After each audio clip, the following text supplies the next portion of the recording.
है आचार्य के रूप में उपस्थित हैं। आचार्य हरिओम जी महाराज, मैं आपका अपने तमाम परिवार वासियों की ओर से एक बार हार्दिक अभिनंदन करता हूं, स्वागत करता हूं, बहुत बहुत आभार व्यक्त करता हूं। मैं अपने आप में बहुत गौरवान्वित महसूस करता हूं जब मेरे क्षेत्र के निवासी, मेरे घर के निवासी को कहीं भी मैं उत्कृष्ट मंच पर मैं देखता हूं। और आध्यात्म के युग में इससे बड़ा कोई और मंच नहीं हो सकता जो साक्षात भगवान का दर्शन कराने के लिए हम लोगों के बीच उपस्थित होते हैं, जो अपने सप्ताह भर के अमृतवान से जो हम लोगों को वर्षा रूपी ज्ञान से हम लोगों को लाभान्वित करने के लिए उपस्थित होते हैं और सीधा संवाद ईश्वर से कराते हैं। स्वाभाविक है, वो सर्वश्रेष्ठ हैं। और मैंने कहा कि जब मेरे विधानसभा क्षेत्र के होते हैं तो अति सर्वश्रेष्ठ के साथ साथ आपका बच्चा मनीष कुमार बहुत गौरवान्वित महसूस करता है। पटना हो, दिल्ली हो, अन्य कार्यक्रम में जब मुझे उपस्थित होने का अवसर मिलता है, किसी तरह के समारोह में उपस्थित होने का अवसर मिलता है और जब मुझे मंच पर बुलाया जाता है सर्टिफिकेट देने के लिए या किसी प्रकार के योगदान में उनके उत्कृष्ट कार्य के लिए संबोधन में, तो मेरी निगाह खोजते रहती है कि मेरे धुरैया क्षेत्र का निवासी यहाँ पर है कि नहीं, मेरे धुरैया क्षेत्र का बच्चा है कि नहीं। और जब पता चलता है कि धुरैया का नहीं है तो मैं जिला पर आ जाता हूँ कि बांका का कोई निवासी है कि नहीं है। और जब बांका का भी नहीं होता है तो मैं संतुष्ट हो जाता हूँ यह जानकर कि चलो कम से कम मंच पर मेरे राज्य बिहार का तो कोई निवासी है। मैं अपने आप को बहुत संतुष्ट महसूस करता हूँ। ये लगाव मिट्टी से होना होता है और मेरा मानना है कि जिसको मिट्टी से लगाव नहीं है उसको अपने आप से भी लगाव नहीं हो पाएगा। और मैं अपने आप को बहुत गौरवान्वित महसूस करता हूँ कि भले ही मेरा जन्म इस मिट्टी पर नहीं हुआ हो, लेकिन मेरा यह कर्म भूमि है और कर्म के कारण ही मेरा इस मिट्टी से विशेष लगाव रहा है। और आप लोग तमाम मेरे परिवार के सदस्य के रूप में हैं। Yes sir. मैं किसी से कोई प्रतिनिधि के रूप में मेरा यहाँ का रिश्ता नहीं है। मैं देखता हूँ माताओं का आशीर्वाद, पिता के अभिभावकों का आशीर्वाद सदैव मनीष कुमार को मिलता है। मैं पिछली बार कुछ गलतियों के कारण मैं चूक गया था, मैं प्रतिनिधि नहीं बन पाया था, लेकिन जिस प्रकार से माँ और बेटा का संबंध होता है, पिता और पुत्र का संबंध होता है, उस तरह के संबंध में कभी कठौन वासियों में कभी कोई दूरी नहीं आया। वो लगाव सदैव मनीष कुमार के साथ रहा। मनीष कुमार कभी न जाति न धर्म किसी तरह के विद्वेष भाव से दूर हटकर सबको अपना परिवार का सदस्य मानता है। और मैं जानता हूं कि मैं कोई थोपा हुआ प्रतिनिधि नहीं हूं, मैं कोई भेजा गया बेटा नहीं हूं। मैं स्वतः इस कार्य को चुना हूं। मेरी इच्छा रही है कि मैं समाज सेवा में जाऊं। मैं भी पढ़ा लिखा था, मैं भी लाख 2 लाख का नौकरी करके मैं अपने परिवार का समायोजन कर सकता था, भरण पोषण कर सकता था, लेकिन मेरे मन में इच्छा हुई कि मैं सामाजिक कार्य करूं। और जब ईश्वर ने मुझे जन्म दिया है तो अपने माध्यम से ज्यादा लोगों को लाभान्वित कर सकूं, ये मेरी प्रबल चेष्टा रहती है। और यही रूप में मैं आपके बीच मनीष कुमार के रूप में उपस्थित हूं। मैं अपने आप में गौरवान्वित महसूस करता हूँ। जहाँ के हमारे आचार्य महोदय हैं भिलाई, अगर इनका आशीर्वाद न मिलता, आप लोगों का आशीर्वाद न मिलता तो भिलाई से ये आराम से यहाँ नहीं पहुँच पाते। भिलाई किस प्रकार से नरकीय स्थिति में थी, सड़क का नामो निशान नहीं था, लोगों को कई मील कोसों दूर पैदल चलकर वहां तक जाना पड़ता था।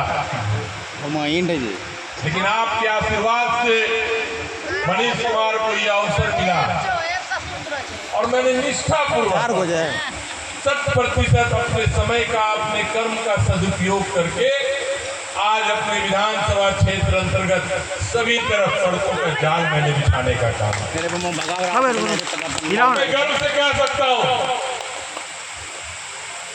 कि हमारे आचार्य महोदय अगर भिलाई से यहाँ आए हैं तो इनसे भी दूर जो रनगांव गांव है, जो जसमतपुर गांव है, वहां के निवासी भी आराम से यहाँ आएंगे, कथा का श्रवण करेंगे और पुनः वापस चले जाएंगे।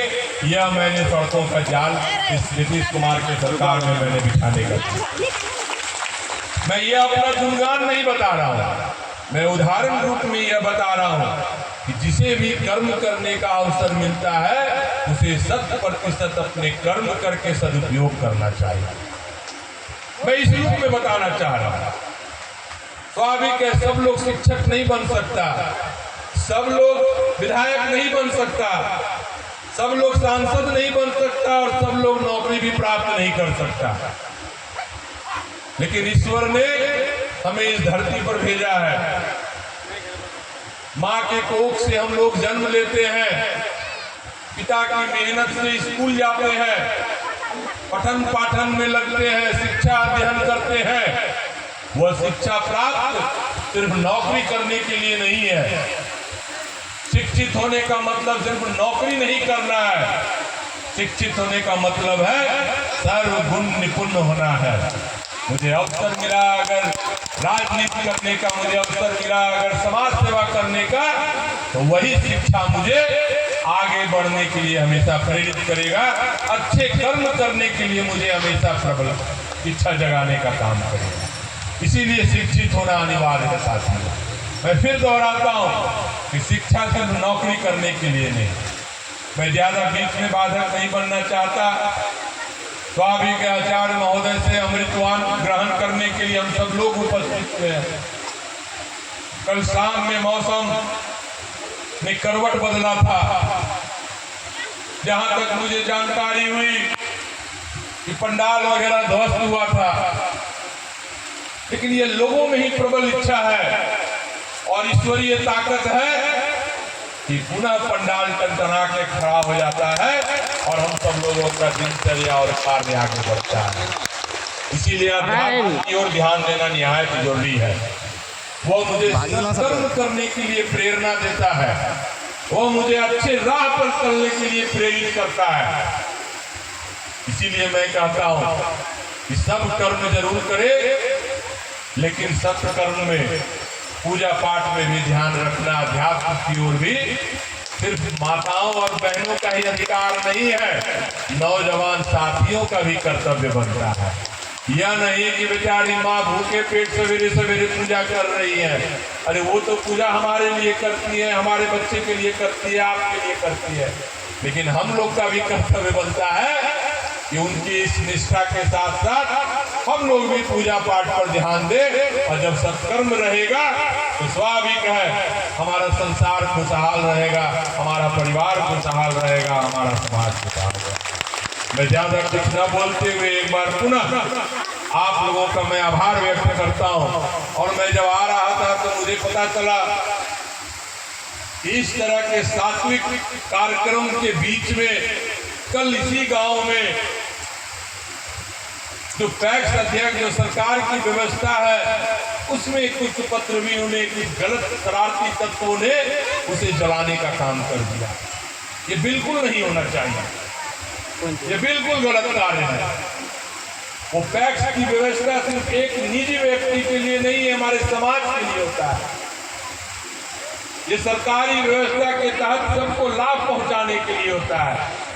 और एक तरफ गांव में इतनी अच्छी व्यवस्था के तहत हमारे मेहनत कर साथियों के द्वारा यह कार्यक्रम का आयोजन, और दूसरी तरफ उपद्रवी तत्व के द्वारा हुआ दुर्घटना कर देना, ये बिल्कुल शर्मसार करता है साथियों। अगर ऐसा घटना घट जाए तो ये निरर्थक है, यह बेकार है, यह कार्यक्रम बेकार है। इसलिए आप लोगों ने चाहे गलती से चाहे जानबूझकर जिसने भी यह कार्य किया, यह को कृत्य किया, वह बिल्कुल माफ के योग्य नहीं है। वो बहुत गलत हरकत है साथी।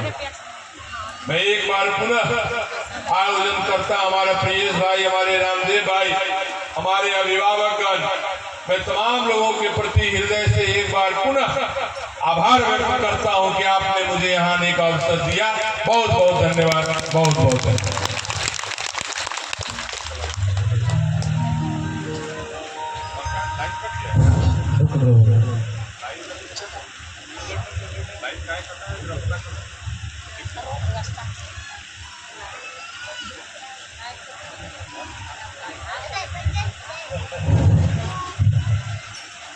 चलिए समय को देखते हुए हम लोग अब आप लोग कृपया शांति से अपने जगह पर स्थान ग्रहण करें और बाबा का कथा सुने। हिलाओ नहीं बे। किसी के काम जो आए उसे इंसान कहते